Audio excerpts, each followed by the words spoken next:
Did you think I was going to talk about how to get a million likes in this session? Sorry. Social media presence is about having a strong presence of mind so that you can show up in this environment as your best possible self. In the world of social media, we are encouraged to be quick, funny, witty, unique, even sometimes a little edgy or even shocking. It's the world we live in, and it moves fast and is often quick to judge.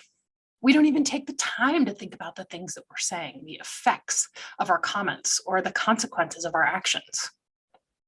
Most things that we post are innocent banter, harmless comments, or fun photos that go nowhere until they don't.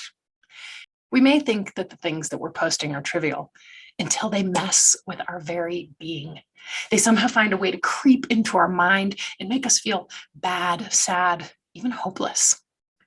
We may think that the things that we're posting are private or just kept between our circle of friends, but I can assure you the exposure is very, very real. And frankly, the world is watching. The things we post don't ever go away.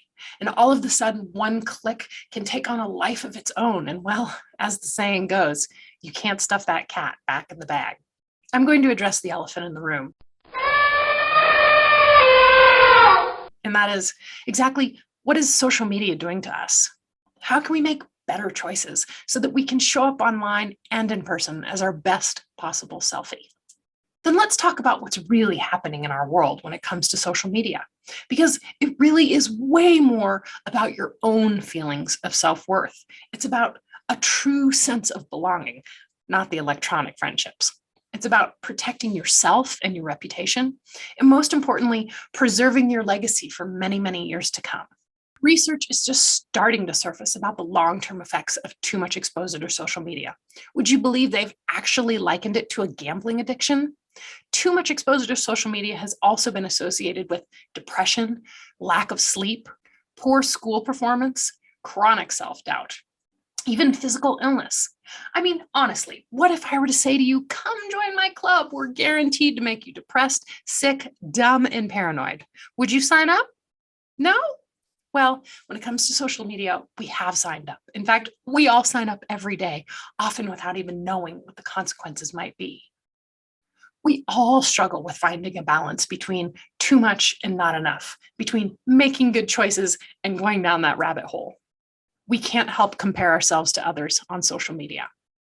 How many of you found yourselves in a bad, hurtful, or confrontational conversation you just wish you could get out of? Or perhaps found yourself being envious of others, addicted to how many likes you get on a certain photo? Well, guess what? It's not your fault. Believe it or not, these mediums were created to be addictive. In fact, they intentionally feed on our pleasure receptors while simultaneously pointing out our deepest fears and insecurities. And with that, I'm going to give you my 3 best tips for being your very best selfie online and in person. Number 1, let social media be a source of inspiration, not perspiration.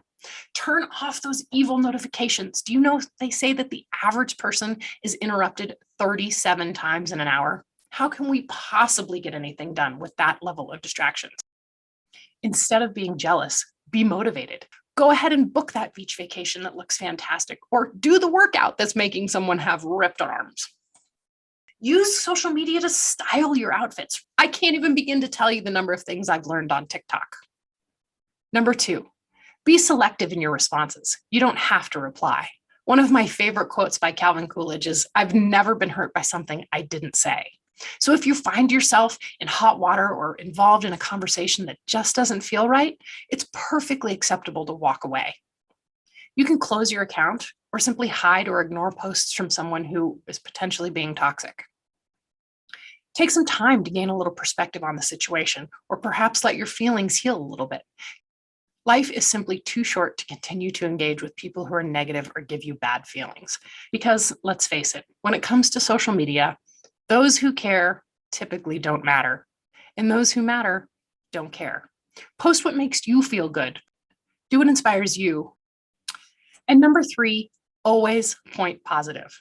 We know that the world loves a negative, and in the world of social media, bad news travels fast. In fact, it can often spread like wildfire. So, my appeal to you is to rise above it. Anytime you hit send, do your very best to step back, think before you hit send. If you have to ask yourself, is this okay? Could this be potentially misconstrued? If there's a doubt in your mind or you have to ask, the answer is it's probably not okay.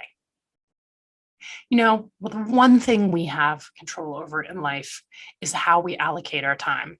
Spending too much time on any one thing just simply isn't healthy.